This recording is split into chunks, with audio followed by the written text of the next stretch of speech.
Welcome to Mental Wealth, the podcast to invest in your mind. Here I will help you make sense of your mind and behaviours, giving you the tools to have your best life. There is so much to share, so let's get into this episode and explore another great topic. So welcome to episode 18. And in this episode, we're going to be talking about the inner critic. We all have so many thoughts that are flying into our minds, and we don't always feel like we have control over them, and they can often be quite negative towards ourselves. And I'm delighted to say that I'm going to share this space and this conversation with Katie Ford. So welcome, Katie. Thank you so much for having me on the podcast. I've loved listening to previous episodes, and this is such an important topic. Brilliant. So before we start, please introduce yourself, Katie. Thank you. So I spent the last 12 years within the veterinary industry. I spent 8 of those working in clinical practice, and through my own experiences, and quite openly and honestly, many of them through trying to navigate the inner critic and understanding that I ended up having quite a diverted career path, which I never saw coming, which led me down the route of training as a coach. I'm just doing a master's degree in emotional well-being at the moment, and I've started a number of businesses within the veterinary space, supporting professionals with figuring out what's important to them, amongst other things as well. So this is something I'm really passionate about, and I talk about on the ground all the time. Brilliant. And it's so important for us to talk about it, isn't it? I mean, that's one of the motivations for me to create this podcast was we need to talk about these things so that we can all be like, oh, okay, it's not just me. So important, isn't it? Definitely. And that was what opened up my whole story, to be honest, Alison, was that I used to think it was just me. I had everything externally that I thought that I'd wanted, that I strived for. And inside, I was listening to the inner critic. I had all these thoughts, but I just saw the highlights reel of everybody else on social media and assumed they don't listen to this. And it was when I started sharing that within my industry on my own social media profiles and signposting people and kind of almost unmasking that inner critic to say, hey, we've all got one. It does have many similar stories for us, and you are not alone. And I think how quickly that grew as a profile was testament to just how many of us listen to this. Yeah, it's so important, isn't it? Okay, so let's just think a little bit about the mind, because I think it's really important for us to get a little bit of a sense of how it works. Even though it's very complex, there are things that if we know, it'll help us. So one of the things I think is important to remember is we do have, they say on average, I don't know who sat and counted them, 60,000 thoughts a day. So our minds are constantly busy. But what we also know is that about 90% of those are repetitive. And that's partly to do with your routines. So you might be doing a very similar thing, getting up, having your cup of tea, going for a wee, all these things that are going on. It might be connected to that. But we also know that there's a high chance that a big chunk of those are about yourself, because the human mind is super selfish. It does only know there's only me. And we are quite likely to be hard on ourselves and quite negative. So I think it's really important that we remember that people often say to me, oh, I'm trying to not have as many thoughts. And, it's not necessarily a goal, is it, to have less thoughts? It's not possible. There are thousands of things. Everything we see will trigger some sort of a thought. Everything we hear, everything that we do. So it's important to say that we have a lot. But what we want to pay attention to is when it's an inner critic, as we're calling it in this episode, when it's not being kind to ourselves. And again, the human brain is very likely to go down that default button of be negative. Yeah, absolutely. And I think that's one of the things that I see quite frequently is when people understand the concept of the inner critic, it almost becomes something that we criticize ourselves about, being critical of ourselves, rather than what we're going to talk about, I know, through this episode is as being a little bit more curious, as understanding the mind a little bit more, bringing some more compassion. Because once you do raise your self-awareness, and I'll share a metaphor that I use within a lot of the businesses that I've got within the veterinary space and in a book that I have too. But at that moment, often we go, oh my goodness, I'm doing nothing but listen to self-critical thoughts, which hopefully with that wonderful intro from Alison there, you've realized, oh, I'm not alone. And it's very common for our mind to have that negative bias. And I know we'll touch on it more as we go through, but at its root, our mind does want to keep us safe. The inner critic wants to keep us safe. It just has some really warped ways of doing that, and it doesn't feel that way in the moment. But hopefully, as we talk through this, it's really helpful for people listening. I think so. So we can get really stuck in that negative thinking, and that can come from the past. It can come from things that you've made up about yourself. It can come from things that you've been told. It can come from patterns and habits of our families, of our parents, of teachers. Sometimes I hear people who become aware of their thoughts and they can almost hear that it's somebody else's voice. It's not even theirs. And I think, again, it's really important sometimes to separate that two different things. So the brain does defer to negative, as Katie said, to keep us safe. So it's likely to be like, what if, the worst case scenario? It's likely to do that. And we kind of need it to do that. But the bit that we want to home in on today is when you're not being kind, you're not being, like you say, curious about, well, why am I thinking this? Is it true? What is it that we need to do? So tell us a little bit more about your experience with that.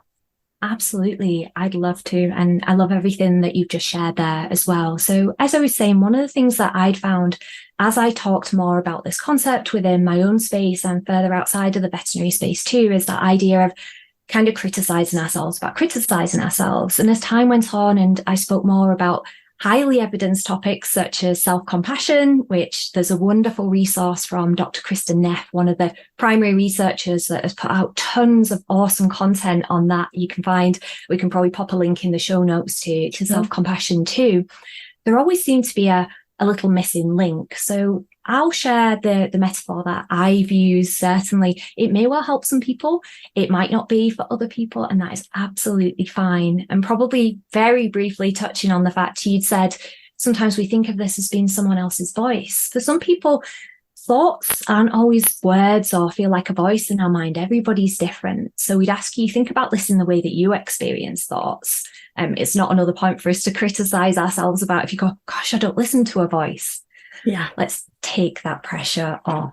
So one of the things that I like to try and explain to people is when we first start raising our self-awareness, which is us starting to notice more what our thoughts are, how we're feeling, checking in with ourselves, it's almost as if we've been handed the keys to a business.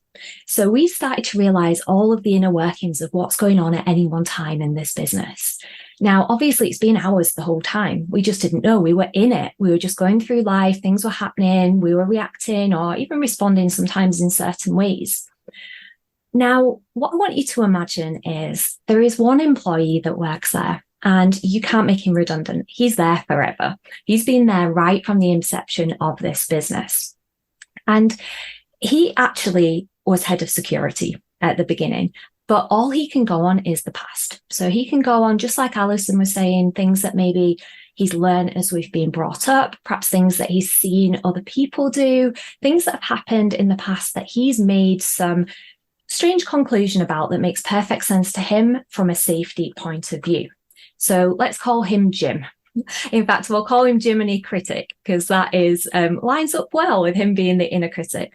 One of the biggest frustrations I see is people want to get rid of it when they understand that it exists. Like, I just need this to be gone. It needs to shut up now. And I totally hear you if that is you, because that was me when I first discovered it, right? I just need to stop ever having negative thoughts about myself.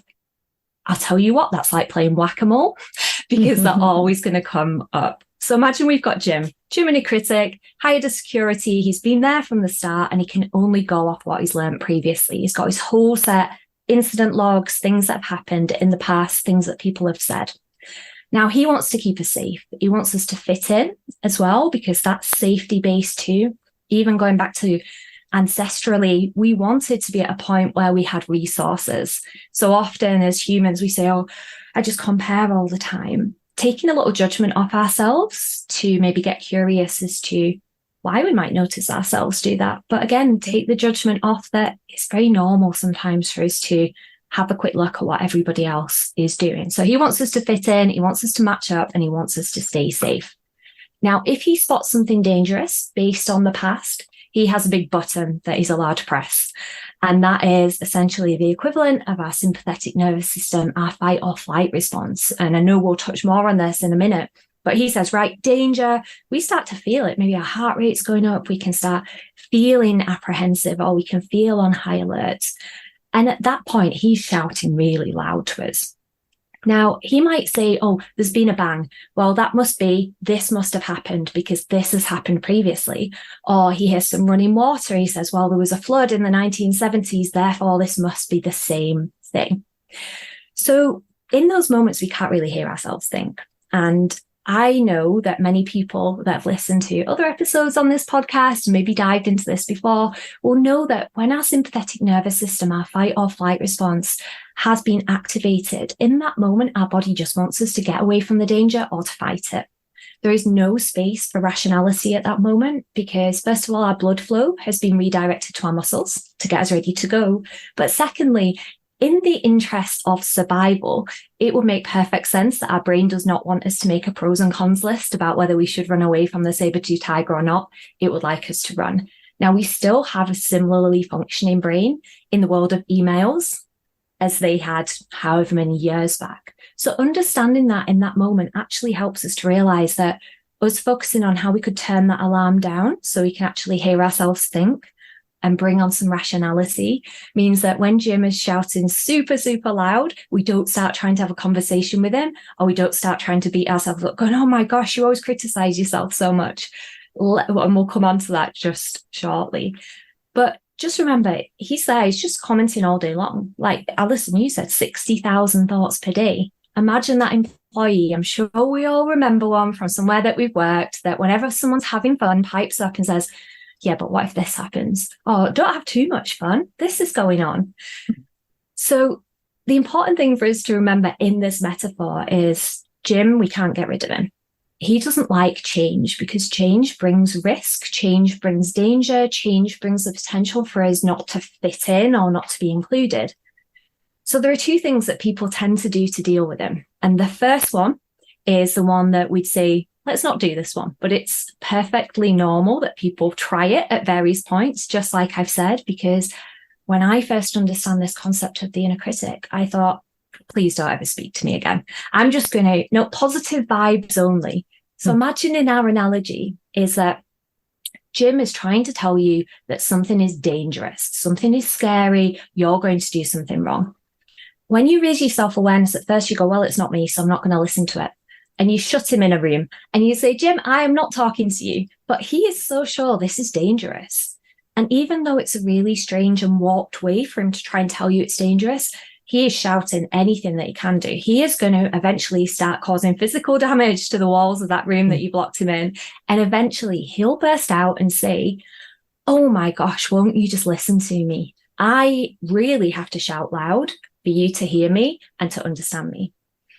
So as an employee, and bearing in mind he's going to be with us for the rest of our life, let's consider how useful that feels.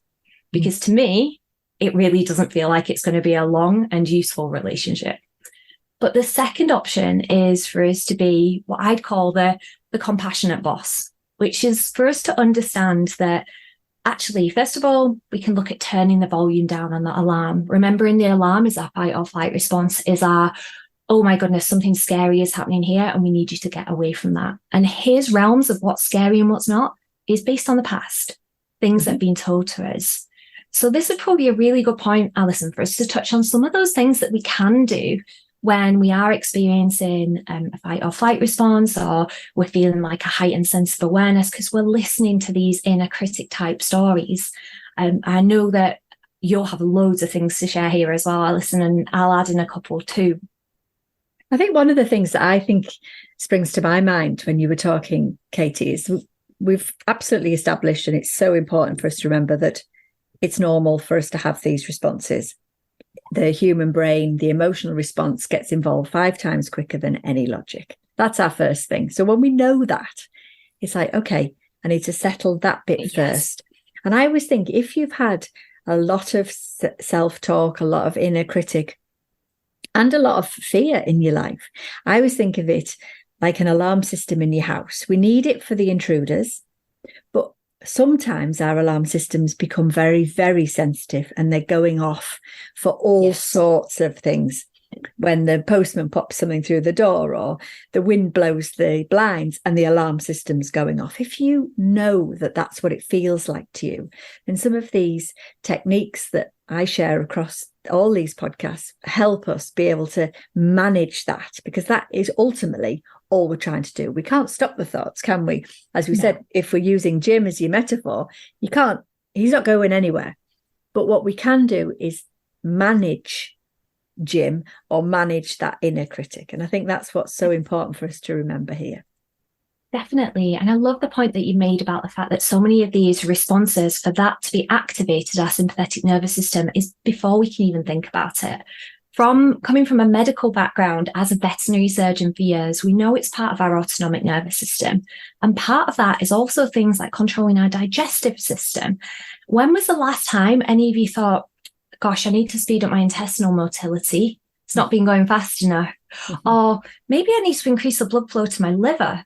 Like, these are things that happen without us having conscious thought to them. So this is just a note, if we do suddenly feel that come up, to take the judgment off ourselves, because it's not something we chose to do or that we could have stepped in and said, I didn't want this to appear. It's more like you've said, Alison, okay, what helps me?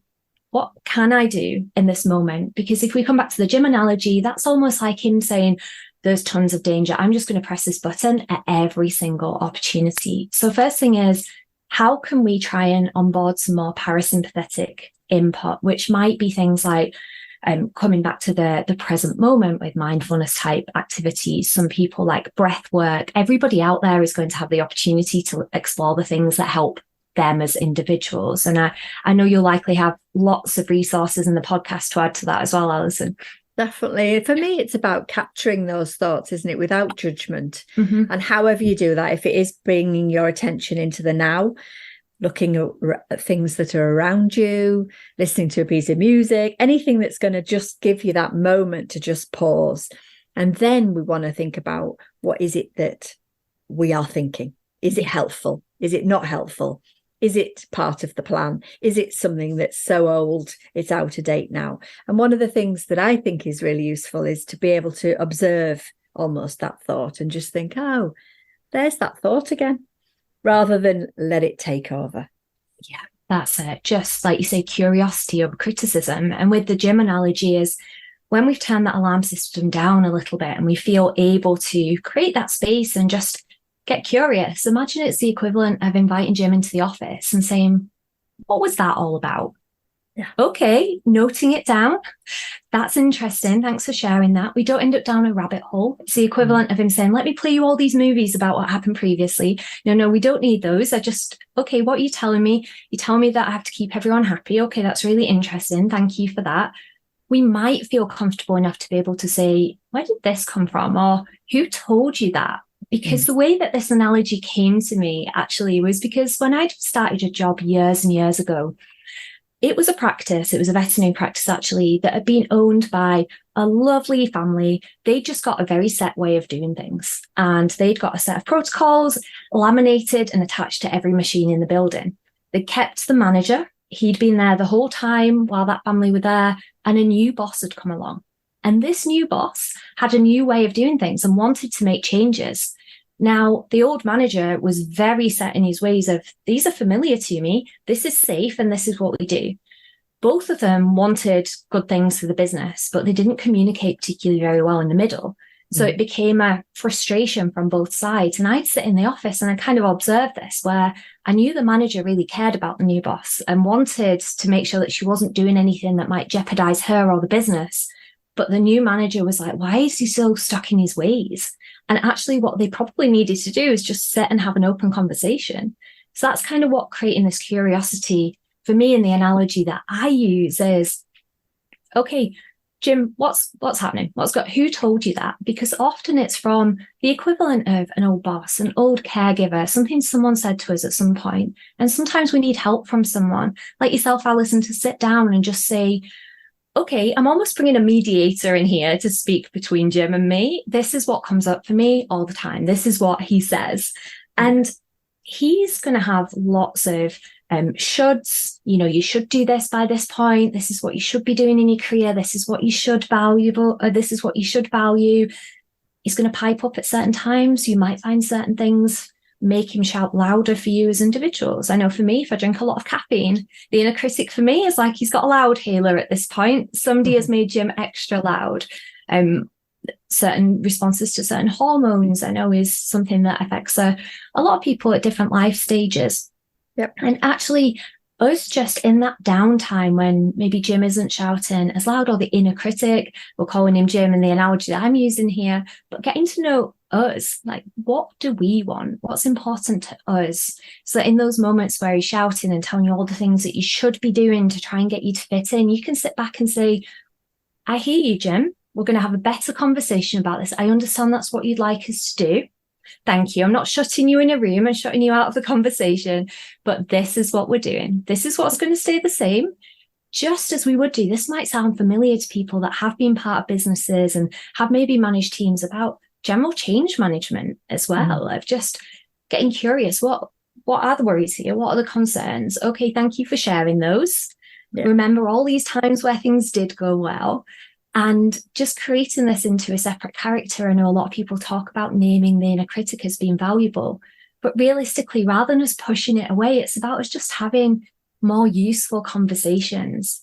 And sometimes, quite rightly, like you said, Alison, we might say that's absolute and utter rubbish. Thank you for telling me that, but I don't need that today. Yeah. And other times, we just get curious because it might be something that we've heard a few times before. Like you said, oh, here's that thought again.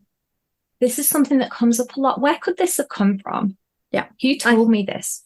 I think working out sometimes why we think like we do is where the worth is. The thoughts will come, but if we don't have to dig massively deep sometimes, but just being able to wonder why you do think that thought of I'm not good enough. What is it that's driving that? And that obviously is a much bigger conversation than this. But I think it's just keeping us in mind of we don't have to believe, as Katie said, we don't have to believe everything that we think. We can challenge it. We can say, thanks very much, but I don't think that's true. Or is that true? Or where does that come from? Or sometimes just no. Yeah. No. I think, just saying to yourself, no, I am not thinking that, I am not going there, is a strategy in itself. Yeah. Just not today. Stop sign comes up. Yeah. Not going into this one. We've covered this ground before. Yeah. And I understand why, I used to absolutely hate the inner critic. I used to hate it when it popped up. And I think actually sometimes when we forgive ourselves for hating it. It makes total sense that we would, because we've listened to it as an equivalent of someone saying horrible things all the time. But actually to understand they're not the message, they're just the messenger. It's just repeating things from previously at some point. And when we start to understand that, we can start to, like you said, bring a little bit more curiosity, and sometimes just to say, not today. Yeah, I hear you.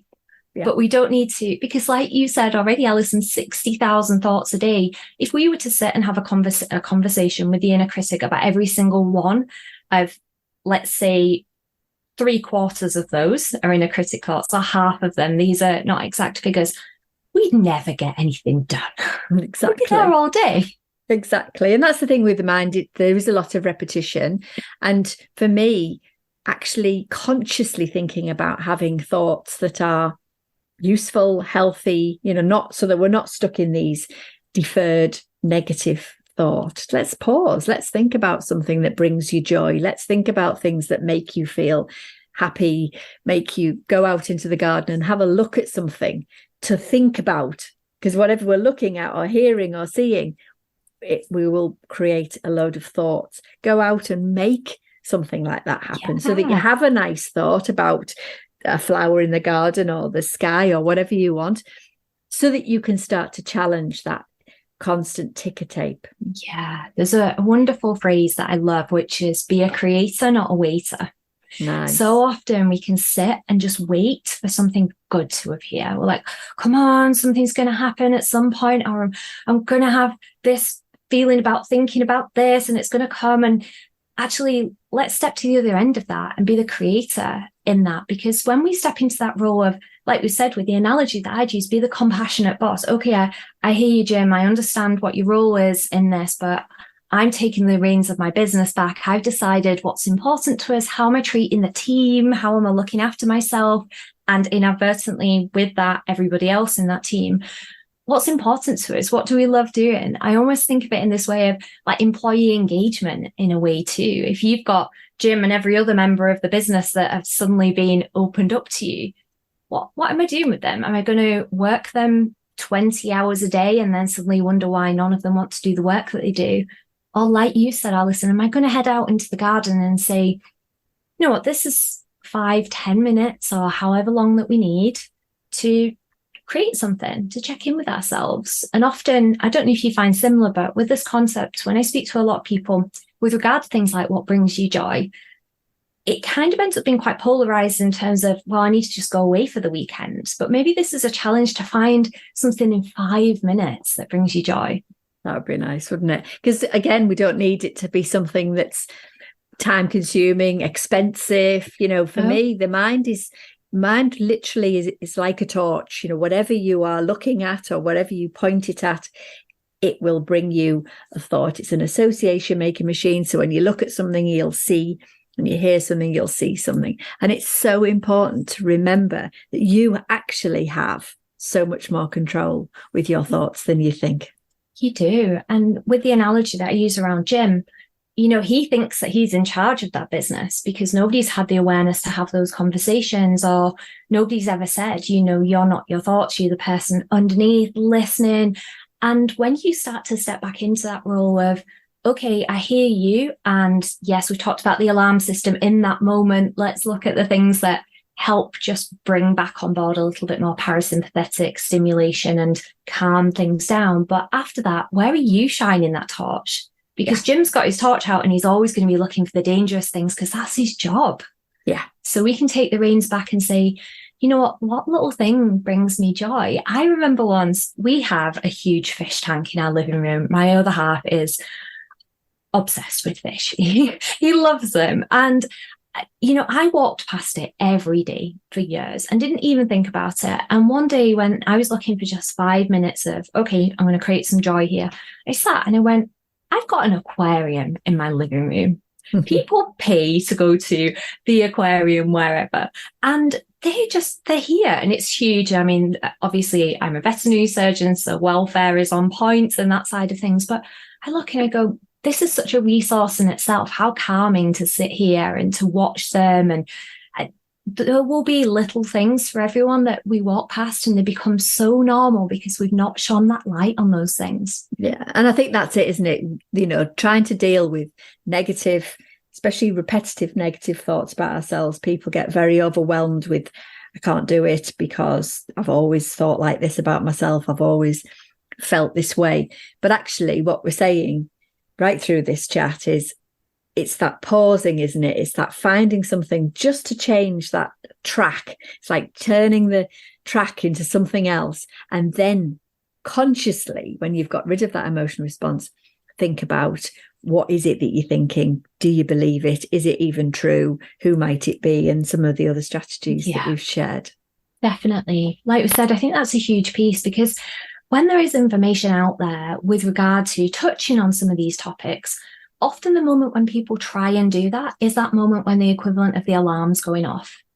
And they can't do it at that point. None of us can, because when you're feeling in that heightened sense of awareness, we do have what we call cognitive distortions. We do have, like you've said, our thoughts might align with how we're feeling in that moment. And the one is associated on top of the other because we're scared. We're feeling fear because whatever responses come up at that moment, our mind is just firing more thoughts about why to be fearful. So that's why it's useful for us to look at, okay, how can I do the things that help me? And then maybe have those come into the office, Jim, let's have a chat about this afterwards, but not in that moment. Because I find that frequently. Things like, for example, within the industry that I've spent a lot of time in, mistakes are a hot topic. We know that in a safety conscious industry, mistakes are something that seem even more scary because it can mean life or death. Yet at the same time, we've got messages that come along and say, we shouldn't make, or we should grow from our mistakes. We should learn from our mistakes. And often in that moment when we've made a mistake, it feels uncomfortable. And what we need is some compassion and some kindness and to treat ourselves as a human, maybe speak to a friend, do the things that help us. Again, we might be bringing on some of those things that just bring some calm back. And then having the conversation when it feels right about, okay, so what are we going to learn from this? How do we grow? Because often that pressure comes to, right, we need to learn something from this because this is what we've been told. And that first moment isn't always the moment for us to learn because it feels uncomfortable. So I think this is a huge piece for us to cover in general, is actually having that pause, checking in with what we need, looking after us and our nervous system as well. And then looking and reflecting when, and whatever timing that is. For some people, that might be 15 minutes later. For some people, that might be the next day. For some people, it might be 2 hours. And there's not a set time on that either, is there? No, but I think it's important, isn't it, to say that managing your inner critic can only be done over time. It's not something you suddenly just wake up and say, right, I'm going to stop thinking like that about myself. As trained as my mind is, I still have thoughts that are linked to my childhood, to things that I used to believe to be true. And I think that's the other thing to remember, isn't it? That some of these thoughts are still lurking for the just in case. I guess it's the gym, isn't it? It's the just in case we might need to pay attention. Somebody might have told you that, don't be too show offy or something as a child, and that thought of I can't possibly be that. It's so complicated sometimes and where our thoughts come from. Oh, absolutely. And like we said, we've also got to live our lives too. If we wanted to dig into every single initiation of a thought, at which point wherever they anchor down to, we'd never do anything else as well. So maybe, like you've said, as we do new things, that's potentially going to bring up beliefs that we didn't even know that we had seated there. But just like we would do if we're working with an employee or a team member, we don't expect that suddenly overnight we flick a light switch and that relationship has completely changed. And when we sit and think about that with the inner critic, I'm very similar to you, Alison. I've done a lot of work. I've started to work a lot on who I am and what I choose. But at the same time, it still pops up on a daily basis about various things. And sometimes that might shout louder than others. But it's just like you said, curiosity, compassion. Am I ever going to get to the point where I'm like, yay, it's the inner critic piping up. This is wonderful. Probably not, because again, Jim, for me, has a job to do. He's got to try and keep me safe. And I do want him to pop up when the time is right. If he could go back to his security job, please still do tell me if there's danger. But like you've said, those things that actually are hurtful, whether that's a conversation we feel able to have ourselves or whether we want to have someone else on board to help us with that, that can be really valuable in itself. Definitely. But it definitely takes time, and patience, I think, as well, needs to be added in there if we are going to think about our inner critic and the thoughts that we have about ourselves. Definitely. And also, I think with time, we all start to get aware about the times when that inner critic might shout louder, and that helps us just to bring a little bit more compassion to ourselves as well. We might know as we're maybe stepping into a new job role, Jim or the inner critic will have lots of societal stereotypes that they'll cross-reference to as well, that again have been created over time as we've been growing up, as we've gone through university. For some people, through the schooling system, might say, oh, well, the people that should be in your role should look like this, this, and this. And actually, again, stepping back and curiously being able to say, who told you that? Where has this come from? And then maybe even feeling empowered enough to shine a light on some of the people like you that are doing the things that you want to do. It's part of almost that re-education of saying, I hear you, and that you think that, I don't know, C-suite executives should look like this, this, and this. But we're going to watch this YouTube video about this really inspiring, kick-ass person that has come from a totally different background. And that can be really empowering in itself for us to start to rewrite some of those things too and just re-educate. But yeah, let's know when that might pop up and meet ourselves with compassion and understand why if it does as well. And I think just to add, when we are able to notice the opposite, so we've all got that inner critic, we're all likely to be saying I can't, or I'm not good enough, or any of the thoughts that we can potentially have. I think something else that's so important as a strategy really is that when you have been kind to yourself, when you have actually given yourself a break, make sure you pause to celebrate that too. Yes, I love that. 100%. Because the way that we change our inner critic over time is not just to, as we've said, fight it and get cross with it, is to pause, is to think about maybe where it comes from, or challenge it, say, no, not today, I'm not going down that route. But then the opposite to that is all the work. It's the being kind to yourself. It's treating yourself like you would treat your friend. If we spoke to our friends like we speak to ourselves often, we probably wouldn't have any friends. No. So yeah, all this is to be celebrated if you are able to make that shift to actually think something good about yourself, do something that's positive towards yourself. And it's not just positive thinking, but it is partly pausing and going, do you know what? I did good there. I actually thought of a good thing about myself, and pause to notice, because I call that the mind gym. It's like you're strengthening yourself all the time. And yeah. I think that's so important, isn't it? Oh, definitely. And almost, because so often in life we go through it on autopilot almost to an extent, because when we are cognitively thinking with those logical, rational, aware parts of our mind, it does take energy. So I'm sure we've all been there sometimes where you've got in the car and you've started driving and suddenly you wake up and you're at your destination and you haven't really thought about it. And we've kind of almost gone into that automatic state of mind. And a nice thing to do sometimes, if it feels right, is creating a bit of time to reflect at the end of the day. Like, what did I do for me today? Because some of those things we haven't consciously acknowledged. And that's just further evidence, isn't it, for us to say, okay, yeah, I did that for me. And that was something that I did that is evidence that I'm looking after me, even if I didn't shine a light on that at the time when I did it. Yeah, I'm a big fan of people pausing. One of the products that I've got is a journal, a 3-month journal, and it forces you, because you're filling in the questions, to think about setting your intentions for the day. So yes. Again, helping the inner critic. How would you like it to go? How would you like to be? It's not your to-do list. And at the end of each day, you pause and you think about what your wins were or what went well. And again, it's written with the brain in mind, so that you actually do help yourself if you have got an inner critic. So that's definitely a product that's available if people feel like they could do with some direction in terms of managing this kind of topic that we're talking about today.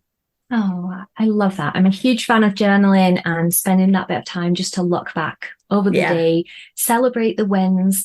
One of the things that I love to do is to challenge myself, and I do this with a lot of my clients too, to find the smallest possible win that you would never have chosen to celebrate previously.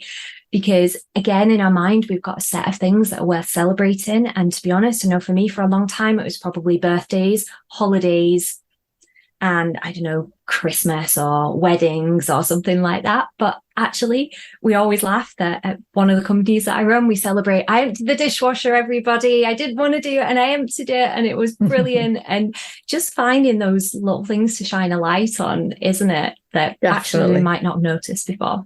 Because from a brain perspective, it doesn't know the difference between an amazing, massive achievement and you just doing something. It will go along with it. You know, this is our challenge, isn't it? There's the mind does believe everything that we are focused on. So if you are pleased with yourself because you've emptied a dishwasher, your mind will be like, okay, great.